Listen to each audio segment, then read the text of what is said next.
नमस्कार दोस्तों, कैसे हैं आप। उम्मीद करता हूं सभी अच्छे होंगे।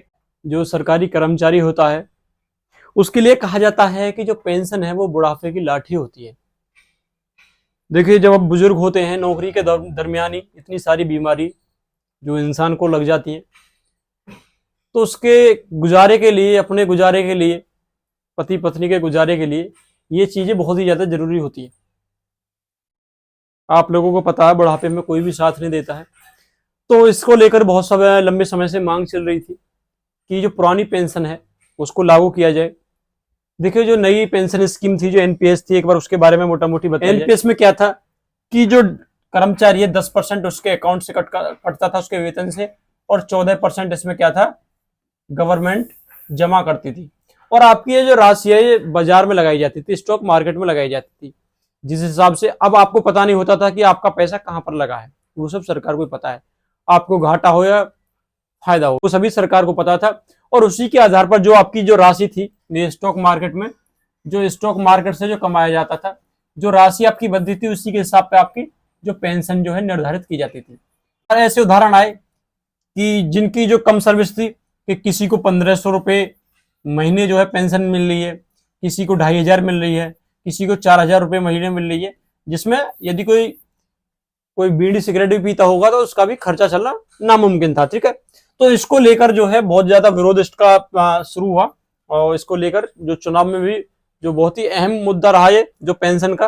ठीक है, क्योंकि देखिए बहुत सारे सरकारी कर्मचारी हैं, यदि बात की जाए तो लगभग 23 लाख आपके केंद्र कर्मचारी हैं, उसके बाद आपके स्टेटों में भी अलग अलग कर्मचारी हैं। ठीक है, तो सभी का ये मुद्दा था। ठीक है भाई, अच्छा, अब इसमें एक दूसरी चीज है, इसके बारे में देखते हैं। अब देखो क्या कर दिया इन्होंने, ओल्ड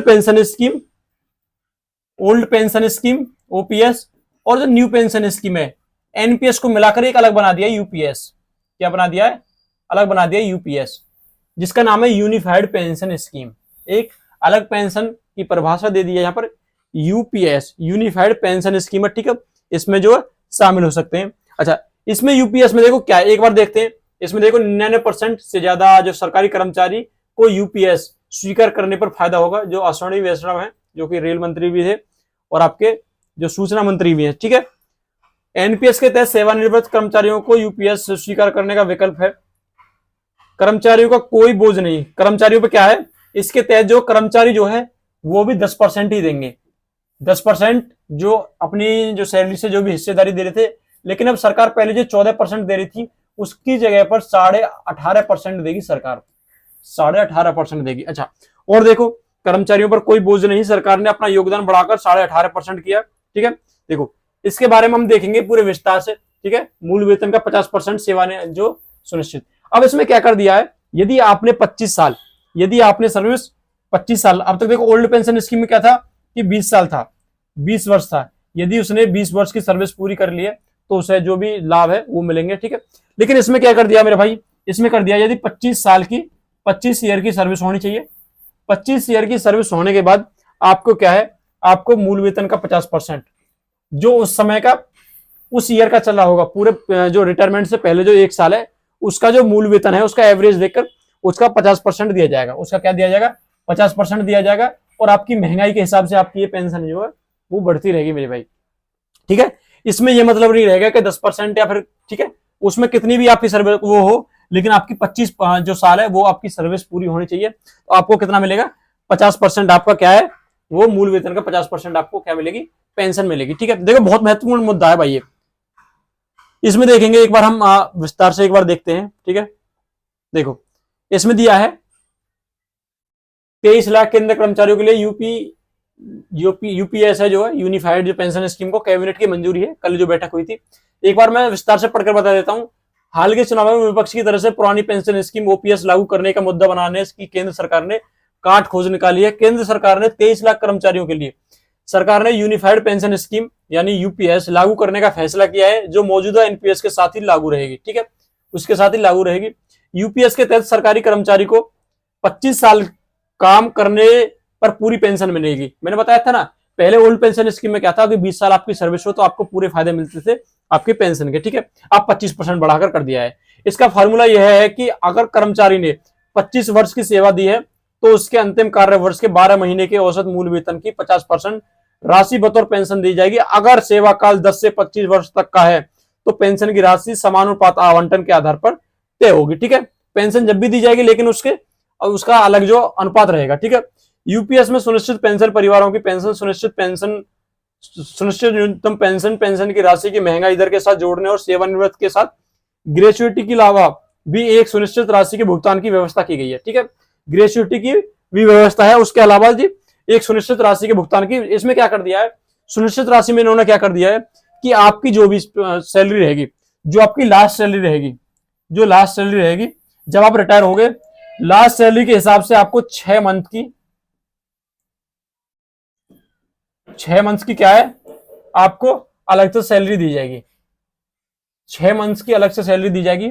और आपको लोगों को पता है, उसके बाद आपको मैं पहले बता चुका हूं ईएल वगैरह जो होती है उसकी जो सैलरी अलग से मिलती है।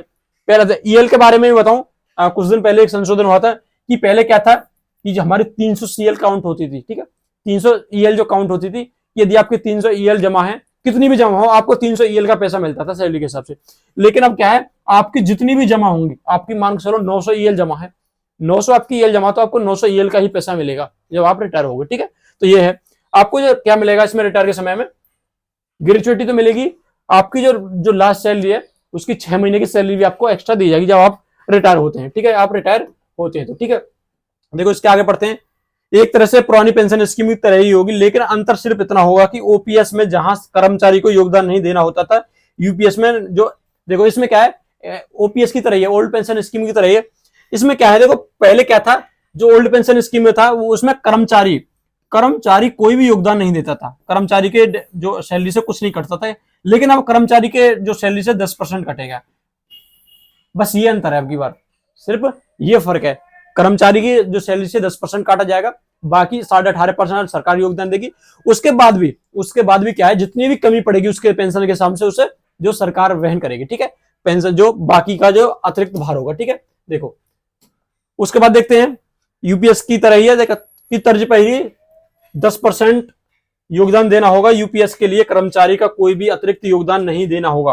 ठीक है, इसमें क्या है, यदि एनपीएस से यूपीएस में जाएंगे तो कोई अतिरिक्त जो वो नहीं देना पड़ेगा, वो 10% जो कट रहा है वही जो 10% कटेगा।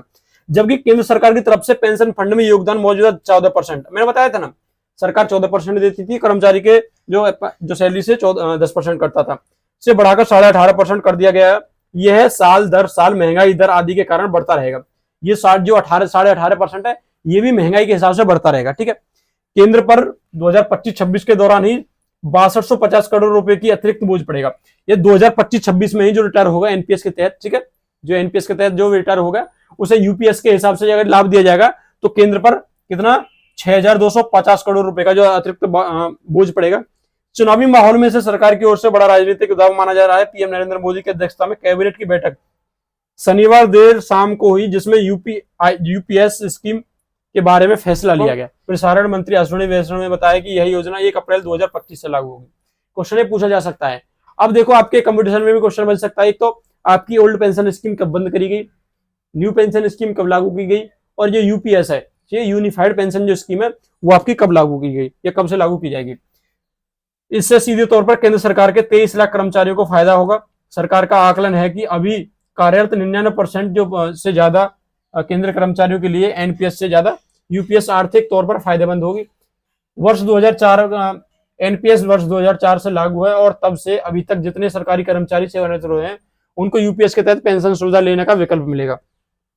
राज्य सरकार चाहे तो लागू कर सकती है ऐसी ही पेंशन स्कीम, मतलब केंद्र कर्मचारी को लिए है, ठीक है, अगर राज्य सरकार चाहे तो वो भी लागू कर सकती है। ठीक है, इसमें देखो क्या बताया गया है, इसमें देखो इधर भी देखते हैं, फैसलों की खास बातें देखते हैं। ठीक है, खास बातों में क्या है मेरे भाई, खास बातों में देखो यूपीएस में कर्मचारियों को सुनिश्चित पेंशन मिलेगी, जबकि एनपीएस में बाजार में निवेश, मैंने बताया था ना, बाजार आधारित होती थी कि राशि से हिसाब से पेंशन की व्यवस्था है। सेवानिवृत्त कर्मचारी की मृत्यु होने पर उसके आश्रित पति या पत्नी को, ठीक है, पेंशन राशि का 60% दिया जाएगा। जो भी पेंशन मिल रही थी, यदि मृत्यु हो जाती है तो उसके पति जो भी आश्रित होगा या पत्नी, आपको पता है बच्चों को नहीं मिलती है, पति या पत्नी को मिलती है, तो उस पेंशन का कितना मिलेगा, 60% दिया जाएगा, पारिवारिक पेंशन के तौर पर दिया जाएगा।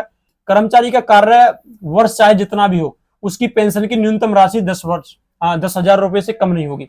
मतलब मान चलो चाहे किसी ने 5 साल काम किया हो, 5 साल किसी डिपार्टमेंट में काम किया हो, लेकिन उसकी जो पेंशन है वो 10,000 से कम नहीं होगी, ठीक है।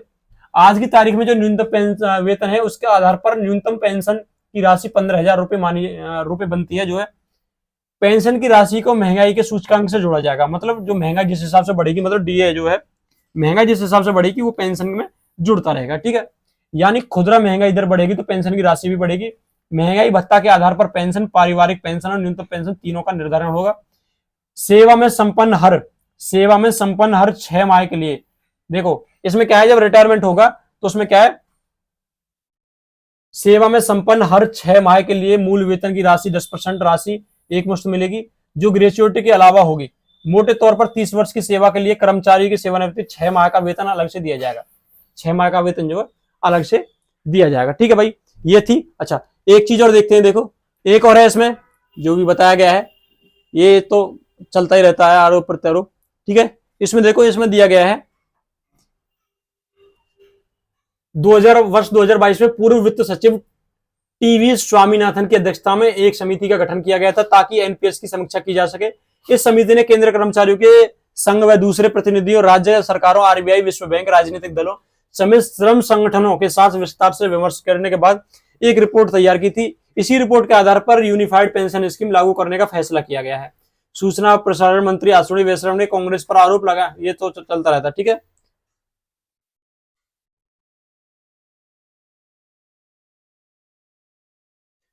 इसमें लिख रहा है कि इस स्कीम के तहत केंद्र कर्मचारी पर कोई अतिरिक्त बोझ नहीं डाला जाएगा, ठीक है। यहां बगैर किसी वित्तीय योगदान का सुनिश्चित भुगतान योजना थी। यह जो थी वही यूपीएस के लिए अतिरिक्त संसाधन जुटाने के लिए केंद्र योगदान बढ़ा दिया गया है। इस पहले की योगदान 10% 2019 में, ये सब बताया गया, ठीक है।